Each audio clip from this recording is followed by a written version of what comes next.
விதைக்கிற மனிதனுக்கு கட்டாயம் அறுவடை உண்டு.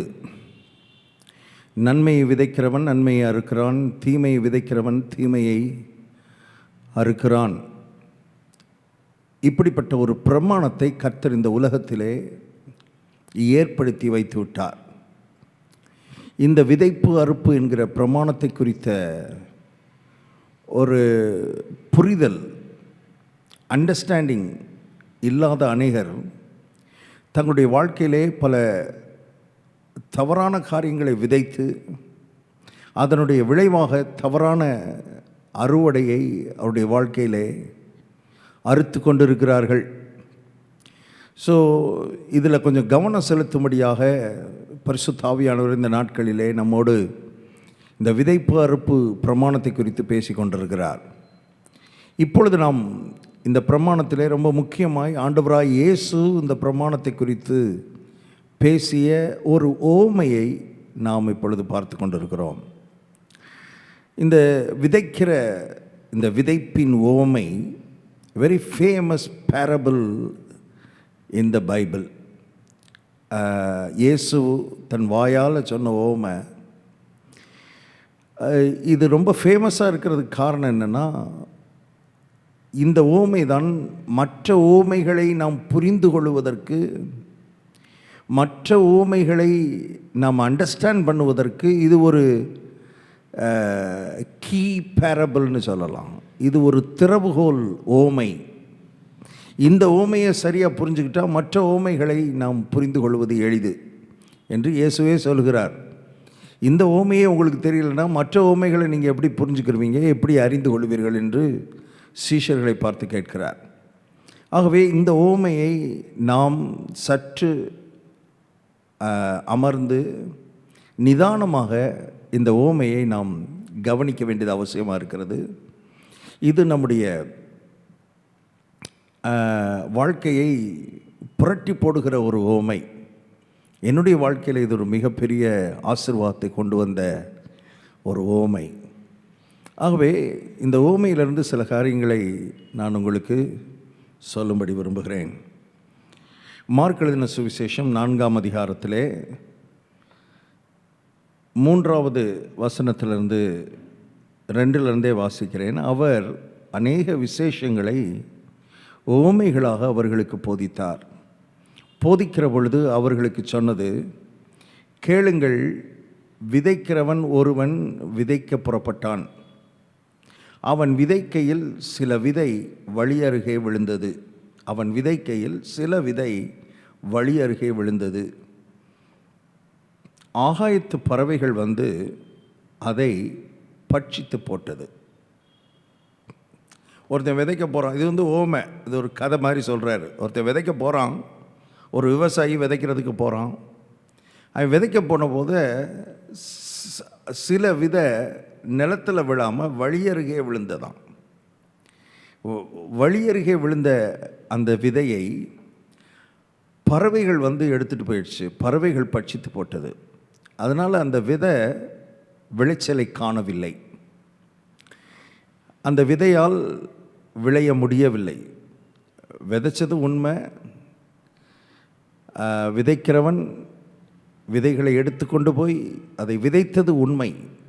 ஆனால் அது விழுந்த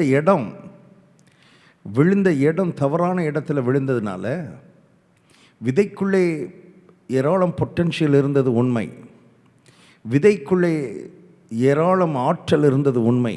ஆனாலும் அந்த விதை தவறான நிலத்தில் தவறான இடத்தில் விழுந்தபடியினால் அந்த விதையினால் ஒரு விளைச்சலும் இல்லாமல் போய்விட்டது. நாம் ஏற்கனவே பார்த்து கொண்டிருக்கிறத நான் உங்களுக்கு ஞாபகப்படுத்துகிறேன். விதை என்பது கர்த்தருடைய வசனம் என்று இயேசுவே சொல்லுகிறார். நீங்கள் 4ஆம் அதிகாரம் 14வது வசனத்தில் இதற்கான விளக்கத்தை சொல்கிறாரு. விதைக்கிறவன் வசனத்தை விதைக்கிறான். அப்போ விதை என்பது வசனம், நிலம் என்பது நம்முடைய இருதயம். அப்போது கர்த்தருடைய வார்த்தை முதலாவது விதையாக பார்க்க வேண்டும். The word of God is a seed. இதை ஒவ்வொரு முறை நீங்கள் வாசிக்கும் பொழுதும், விசேஷமாய் கேட்கும் பொழுதும், உங்கள் காதிலே கேட்கும் பொழுதெல்லாம் நீங்கள் இந்த வசனத்தை விதைக்கிறீர்கள். இந்த வசனம் உங்களுக்குள்ளே விதைக்கப்படுகிறது. அப்படி விதைக்கப்படும் பொழுது சில விதையினால் பிரயோஜனம் இல்லாமல் போயிடுது. வசனம்தான், கர்த்தருடைய வார்த்தை தான். ஆனால் அந்த வார்த்தை உள்ளே விதைக்கப்பட்டு அந்த விதை ஒரு பிரயோஜனம் இல்லாமல் போயிடுது. லட்சக்கணக்கான மக்கள் பிரசங்கத்தை கேட்கிறார்கள். நான் சொல்கிறேன், லட்சோப மக்கள் இந்த பிரசங்கத்தை கேட்டுக்கொண்டே இருக்கிறார்கள். இந்த கர்த்தருடைய வார்த்தையை கேட்டுக்கொண்டே இருக்கிறார்கள். ஒவ்வொரு வாரமும் கேட்கிறார்கள். பாருங்கள், திரும்ப திரும்ப கேட்கிறார்கள், திரும்ப திரும்ப சபைக்கு போகிறார்கள், திரும்ப திரும்ப கர்த்தருடைய வார்த்தையை கேட்கிறார்கள். ஆனால் பலருடைய வாழ்க்கையில் எந்த பிரயோஜனமும் இல்லை. பாருங்கள், வருஷ கணக்காக கேட்கிறார்கள். If you see their life, அவருடைய வாழ்க்கையை பார்த்தீங்கன்னா, இந்த வசனத்தினால் ஒரு விளைச்சல் அவங்க வாழ்க்கையில் உண்டாயிருக்குதான்னு பார்த்தீங்கன்னா 0. வசன விளைச்சல் உண்டாகவில்லை. Something is wrong. இத்தனை பிரசங்கம் கேட்குறோமே, இத்தனை வார்த்தை கேட்குறோமே, இவ்வளோ வசனங்கள் நம்முடைய வாழ்க்கையில் பிரசங்களை கேட்குறோமே, ஏன் why am I not producing anything? ஏன் நான் எதையுமே விளையச் செய்யாமல் இருக்கிறேன், பலன் கொடுக்காமல் இருக்கிறேன்னு நம்ம கேட்டு பார்த்துருக்குறோமா? விதைக்கப்படாமல் இல்லை, வசனம் விதைக்கப்படுகிறது. வசனம் திரும்ப திரும்ப விதைக்கப்படுகிறது. ஆனாலும் அறுவடையை பார்க்கவில்லை. அவர்களால் எந்த பலனையும் பார்க்கவில்லை. இருந்த இடத்திலேயே பல ஆண்டுகள் இருக்கிறார்கள். இருந்த நிலையிலேயே பல வருடங்கள் இருக்கிறார்கள். அதே சுபாவம், அதே மனிதன், அதே வாழ்க்கை, அதே வாழ்க்கை நிலை. There is no change, there is no development. Have you ever thought about it? Have you ever questioned about it? எப்போமாவது அதை பற்றி கேள்வி கேட்டிருக்கிறோமா? ஏன் என் வாழ்க்கையில் இத்தனை பிரசங்கம் கேட்டு திரும்ப திரும்ப கேட்குறோமே, நத்திங் இஸ் ஹேப்பனிங், ஏன் ஒன்றுமே நடக்கலை? ஒய்? அப்போ அதுக்கான பதிலை கர்த்தர் இங்கே சொல்லியிருக்கிறார். அதை நம்ம கேர்ஃபுல்லாக கவனிக்க போகிறோம். ரொம்ப கேர்ஃபுல்லாக அருமையானவர்களே நாம் கவனிக்க வேண்டும். இங்கே கர்த்தர் சொல்லுகிறார், 15வது வசனம், மார்க் எழுதின சுவிசேஷம் 4ஆம் அதிகாரம் 15வது வசனம். வசனத்தை கேட்ட உடனே சாத்தான் வந்து, வசனத்தை கேட்ட உடனே சாத்தான் வந்து அவர்கள் இருதயங்களில் விதைக்கப்பட்ட வசனத்தை எடுத்து போடுகிறான். இவர்களே வசனம் விதைக்கப்படுகிற வழியருகானவர்கள். வசனத்தை கேட்ட உடனே,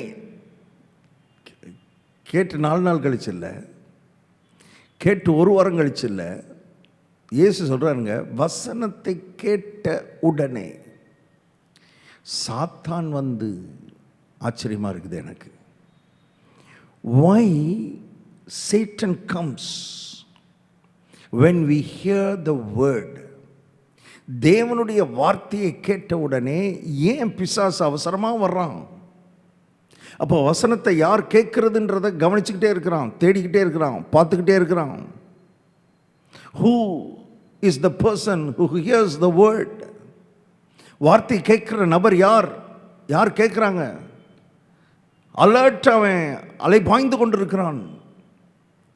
வசனத்தை கேட்குற ஆளை கண்டுபிடிச்சிட்டான்னா உடனே வருகிறான். உடனே வந்து, உடனே, எனக்கு அதை படிக்கும்போது ஆச்சரியமாக இருக்குது. கேட்ட உடனே, வசனத்தை கேட்ட உடனே சாத்தான் வந்து அந்த வசனத்தை எடுத்து போடுகிறான். அப்படிதான் கர்த்தர் சொல்றார். இருதயங்களில் விதைக்கப்பட்ட, இருதயத்திலேயே விதைக்கப்பட்டாச்சு, இருதயத்துக்குள்ளேயே வசனம் போயிடுச்சு. ஆனால் இருதயத்தில் விதைக்கப்பட்ட வசனத்தை எடுத்து போடுகிறான். விதைக்கப்பட்டது உண்மை, வசனத்தை கேட்டது உண்மை, வசனத்தை கேட்டது உண்மை, நிஜம். ஆனால் கேட்ட உடனே பிசாசு வந்து அதை எடுத்து போடுறானே, அந்த பாட்டு மக்களுக்கு தெரியல.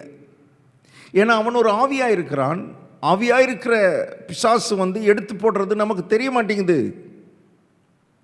ஆனால் அவன் அந்த வேலையை செய்கிறான் என்று வேதம் சொல்லுகிறது.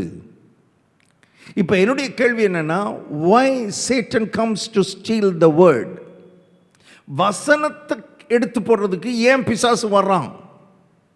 காரணம் என்ன? காரணம் என்னன்னு நான் சொல்றேன். ஏன் வசனத்தை எடுத்து போடுறதுக்கு பிசாசு வர்றான்னா, ஒரு மனிதனுக்குள்ளே வசனம் விதைக்கப்பட்டு அந்த வசனம் வேரூன்றி அந்த வசனத்தை உள்ள கொஞ்ச நாள் வச்சிருந்து அந்த வசனத்திலேயே ஒரு மனிதன் வாழ ஆரம்பித்து விட்டால், அந்த வசனம் அந்த மனிதனுடைய வாழ்க்கையில் எப்படிப்பட்ட ஒரு பெரிய திருப்பத்தை மாற்றத்தை கொடுக்கக்கூடிய வல்லமை உள்ளது என்பது பிசாசுக்கு தெரியும். நமக்கு தெரியாது. நமக்கு தெரியாது. தேவனுடைய பிள்ளைகளுக்கு தெரியல, ஆவிக்குரிய மக்களுக்கு தெரியல. But Satan knows the power of God's word. விதைக்கப்பட்ட தேவனுடைய வார்த்தையினுடைய வல்லமை என்ன, அதற்குள்ளே இருக்கிற ஆற்றல் என்ன, அதற்குள்ளே இருக்கிற சக்தி என்ன, வசனத்துக்குள்ள எவ்வளவு சக்தி இருக்கின்றது நமக்கு தெரியாது, அவனுக்கு தெரியும். அதனால தான் அவன் ஒரு தேவனுடைய பிள்ளையின் வாழ்க்கையில் எதையும் செய்கிறதுக்கு முன்னால் the first thing Satan does in the believer's life is stealing the word of God. முதலாவது அவன் செய்கிறது வார்த்தையை எடுத்து போடுறது. வார்த்தையை எடுத்து போட்டானா அப்புறம் இவன் என்ன வேணாலும் விளையாடலாம், அந்த நபருடைய வாழ்க்கையில் என்ன வேணாலும் செய்யலாம். வார்த்தையை விட்டு விலைக்கிறணும், வார்த்தையை உள்ள இருந்து எடுத்துடணும், வார்த்தையை பற்றிய எண்ணத்தை எடுத்துடணும், வார்த்தையை பற்றிய சிந்தையை எடுத்துடணும். வசனத்திலிருந்து ஒரு நபரை தூரமாக்கிட்டான்னா, வார்த்தையை விட்டு ஒரு ஆவிக்குரிய விசுவாசியை தூரமாக்கிட்டா போதும், தட் இஸ் ஹிஸ் சக்சஸ். ஆகவேதான் உடனே சாத்தான் வருகிறான். நல்ல கவனிங்க, வசனம் அவ்வளவு வல்லமை உள்ளது. நமக்கு தெரியாது, பிசாசுக்கு தெரியும். நீங்கள் கேர்ஃபுல்லாக வேதத்தை கவனிச்சிங்கன்னா, ஏவாள்கிட்ட பிசாசு கதை அடிக்கலை. ஏவாள்கிட்ட பிசாசு அவன் என்ன பேசினான், எதை ஆரம்பித்தான், என்ன பேச ஆரம்பித்தான், எதை பற்றி பேசினான்னு கொஞ்சம் ஸ்டடி பண்ணி பாருங்கள், திங்க் பண்ணுங்கள், கொஞ்சம் தியானித்து பாருங்கள். ரொம்ப ஆழமாலாம் தியானிக்க வேணாம், மேலோட்டமாக வாசித்தாலே போதும். அவன் என்ன சொல்கிறான்னா, ஏவாள் இடத்துல அவன் வாயை திறந்து சொன்ன முதல் வார்த்தை என்ன தெரியுமா? தோட்டத்தில் உள்ள சகல விருட்சங்களின் கனிகளையும் புசிக்க வேண்டாம் என்று தேவன் சொன்னது, தேவன் சொன்னது, தேவன் சொன்னது உண்டோ? He was talking about the word of God. தேவன் சொன்னதை பற்றி பேசுகிறான், வார்த்தையை குறித்து பேசுகிறான். தேவன் வாயிலிருந்து வந்த வார்த்தை குறித்து பேசுகிறான். ஏன்னா வார்த்தையில் தான் பாயிண்டே இருக்குது. மனிதனுடைய வாழ்க்கை வார்த்தைக்குள்ளே இருக்கிறது, மனிதனுடைய வல்லமை வார்த்தைக்குள்ளே இருக்கிறது, மனிதனுடைய சக்தி வார்த்தைக்குள்ளே இருக்கிறது, மனிதனுடைய நல்வாழ்வு வார்த்தைக்குள்ளே இருக்கிறது, எதிர்காலம் வார்த்தைக்குள்ளே இருக்கிறது, சுகம் வார்த்தைக்குள்ளே இருக்கிறது, செல்வம் செழிப்பும் சமாதானம் சந்தோஷம் நிம்மதியும் தேவனோடு ஐக்கியமும் பரிசுத்தமும் வார்த்தைக்குள்ளே இருக்கிறது.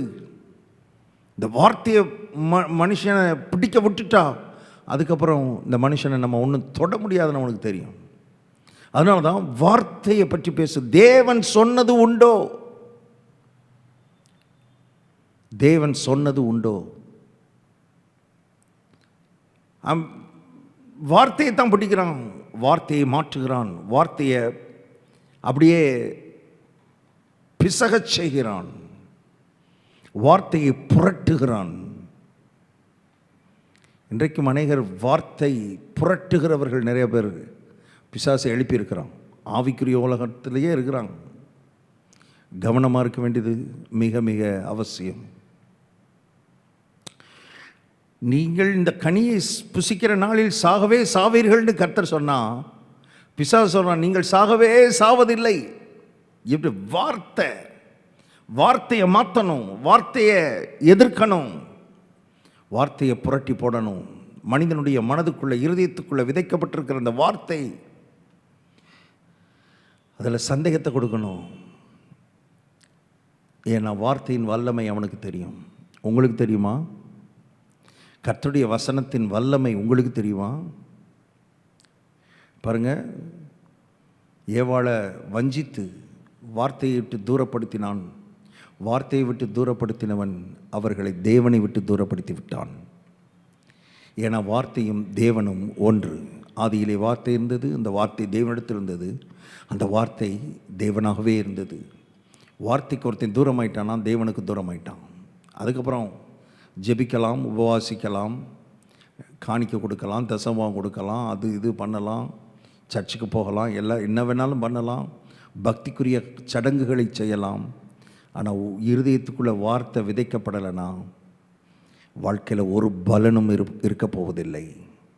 நாம் ஒரு கனியுள்ள பலனுள்ள ஒரு வாழ்க்கை வாழப்போவது இல்லை என்பது நமக்கு விளங்குதோ இல்லையோ, பிசாசுக்கு நல்லா விளங்கும். அதனால தான் வசனத்தை கேட்ட உடனே அவன் வருகிறான். இயேசுவினிடத்தில் வந்தானே, எதை எடுத்துக்கொண்டு வந்தான்னு நினைக்கிறீங்க? அதே பிசாசு. ஏவாளிடத்தில் வந்த அதே பிசாசு இயேசுவிடத்தில் வனாந்தரத்தில் வந்தான். அவர் தான் ஊழியத்தை ஆரம்பிக்க போகிறார். வந்துட்டான். வந்து சொல்கிறான், நீர் தேவனுடைய குமாரனே ஆனால் இந்த கல்லுகள் அப்பங்களாகும்படி செய்யும். நீர் தேவனுடைய குமாரனே ஆனால். என்ன பேசுகிறான் பாருங்க. எதை பற்றி பேசுகிறாங்க கவனிங்க. எதை பற்றி பேசுகிறான்னா, 40 நாளைக்கு முன்னால் இயேசு ஞானசானம் எடுத்து வெளியே வந்த பொழுது வானம் திறக்கப்பட்டு பிதா பேசினார். தேவனுடைய வார்த்தையை இயேசு காதிலே கேட்டார். என்ன வார்த்தை? இவர் என்னுடைய நேச குமாரன், இவரில் நான் பிரியமாயிருக்கிறேன். அந்த வார்த்தையை இயேசுவும் கேட்டார், லூசிஃபரும் கேட்டான். அந்த வார்த்தையை அப்படியே எடுத்துக்கிட்டு வர்றான். இவருடைய உள்ளத்திலிருந்து அந்த வார்த்தையை பிடுங்கி போடுறதுக்கு வர்றான் பாருங்க. அந்த வார்த்தையில் சந்தேகத்தை உள்ள நுழைச்சிட்டான்னா வார்த்தை உள்ள வேலை செய்யாது, வெளியே போயிடும். இருதயத்துக்குள்ளே வார்த்தை இருக்காது. அப்புறம் வாழ்க்கையும் இல்லை, ஊழியமும் இல்லை, அதுக்கப்புறம் கல்வாரியும் இல்லை, சிலுவையும் இல்லை, ஒன்றும் இல்லாமல் போயிடும். தெரியும். வார்த்தையிலேருந்து இயேசுவை விலக்கிட்டா ஒன்றுமே இருக்காது. மிஷன் இருக்காது, விஷன் இருக்காது. அருமையானவர்களே, ஒன்றுமே இருக்காது. வாழ்க்கையில் ஒன்றுமே இல்லை. Nothing will be there. அவனுக்கு தெரியும். ஆகவே தான் வார்த்தையை எடுத்துக்கொண்டு வருகிறான். கதை அடிக்க வரல, கதை பேசலை. he is very serious. Satan is very serious about the word. But we, the spiritual people, we the believers, are not serious about the word. நாம் தேவனுடைய வார்த்தை குறித்து அவ்வளவு ஒரு சீரியஸ்னஸ் நமக்கு இல்லை. அதனுடைய வல்லமை நமக்கு தெரியலை, அதனுடைய முக்கியத்துவம் நமக்கு தெரியலை. இன்னொரு ரொம்ப முக்கியமான காரணம், அதை சொல்லி நான் முடிக்கிறேன். பிசாசு இந்த வசனத்தின் மேலே ஏன் இவ்வளவு கண்ணாக இருக்கிறான்? பிசாசு ஏன் இந்த வசனத்தை எடுத்து போடுறதில் இவ்வளவு தீவிரமாக இருக்கிறான்? காரணம் என்ன அப்படின்னா, இந்த பிசாசோடு நமக்கு இருக்கிற போராட்டத்தில் அவனை அடித்து நொறுக்குவதற்கு, அவனை மேற்கொள்வதற்கு, அவனை ஜெயிப்பதற்கு, அவனை வீழ்த்துவதற்கு கர்த்தர் கொடுத்திருக்கிற ஒரு அஃபென்சிவ் வெப்பன், அதாவது தாக்குகிற, எதிரியை தாக்குகிற ஒரு ஆயுதம் என்னன்னா கர்த்தருடைய வசனம். எபேசியர் 6ஆம் அதிகாரம் 10வது வசனத்திலிருந்து 11வது வசனத்திலிருந்து இந்த ஆயுதங்களை குறித்து பேசுகிறார். பிசாசோடு நமக்கு இருக்கிற போராட்டத்தில் ஆயுதங்களை குறித்து பேசும் பொழுது அவர் சொல்லுகிற ஆயுதங்கள் எல்லாம் கிட்டத்தட்ட டிஃபென்சிவ், தற்காக்கிற ஆயுதம். சத்தியம் என்னும் கச்சை, நீதி என்னும் மார்க்கவசம், விசுவாசம் என்னும் கேடகம், சுவிசேஷத்துக்குரிய ஆயத்தம் என்னும் பாதரட்சை. இது எல்லாமே நம்மளை பாதுகாக்கிறது. ஆனால் ஒன்று தான் அஃபென்சிவ், அவனை தாக்குறது. அது என்னன்னா தேவ வசனமாகிய ஆவியின் பட்டயம். அப்போ இந்த தேவ வசனத்தை நம்முடைய இருதயத்துக்குள்ள இருக்கிறதுக்கு அவன் அனுமதிச்சிட்டான்னா, அது கொஞ்ச நாள் நம்ம இருதயத்துக்குள்ள இருந்து அந்த இருதயத்தில் வேரூன்றி அந்த இருதயத்தில் வேலை செஞ்சு அந்த இருதயத்தில் அது உள்ளிருந்து இந்த வாயின் வழியாக வெளியே வரும் பொழுது அது கொஞ்ச நாள் அங்கே தங்கி தாபரித்து அது நம்முடைய இருதயத்திலிருந்து வாயின் வழியாக வெளியே வரும் பொழுது it becomes a weapon against Satan. அது சாத்தானுக்கு எதிரான ஆயுதமாக மாறுகிறது. அவனுக்கு தெரியும். அதனால தான் இயேசு அவனை ஜெயிக்கிறதுக்கு வசனத்தை வச்சே தான் பேசினார், வசனத்தை வச்சே தான் ஜெயித்தார். வேற மந்திரம்லாம் ஓதிக்கிட்டு இருக்கல. வசனம் வசனம் வசனம் வசனம், 3 முறையும் வசனம் வசனம் வசனம். ஸோ இந்த வசனம் நமக்குள்ளே போயிடுச்சு, இந்த வசனம் நம்முடைய இருதயத்துக்குள்ளே போயிடுச்சுன்னா,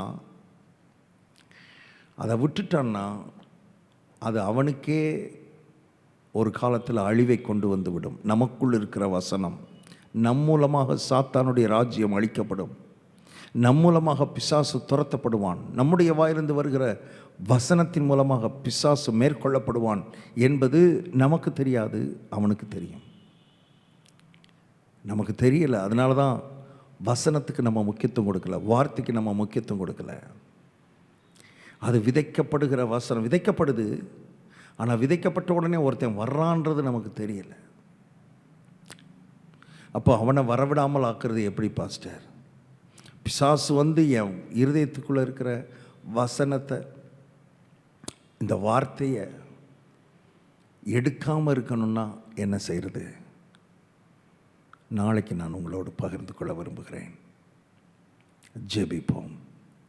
நல்ல பிதாவே, உம்முடைய வல்லமையுள்ள வசனத்துக்காக ஸ்தோத்திரம். உலகத்தை சிருஷ்டித்த அந்த வார்த்தை, சர்வத்தையும் தாங்கி கொண்டிருக்கிற இந்த வசனம் தகப்பனே, இந்த நாட்களில் எங்களுடைய இருதயத்தில் விதைக்கப்பட்டு பிசாசு அதை எடுத்து போடாதபடி அந்த வசனம் வேரூன்ற, அது உள்ளே இருந்து கனி கொடுக்க, பலன் கொடுக்க தொடர்ந்து எங்களுக்கு டீச் பண்ணுங்க ஆண்டவரே. அநேகர் அதை அறியாமல் வசனத்தை கேட்டுட்டு கேட்டுட்டு கேட்டுட்டு கேட்டுட்டு கர்த்தாவே தங்களுடைய நாட்களை கடத்தி கொண்டே இருக்கிறார்கள். மாறட்டும்.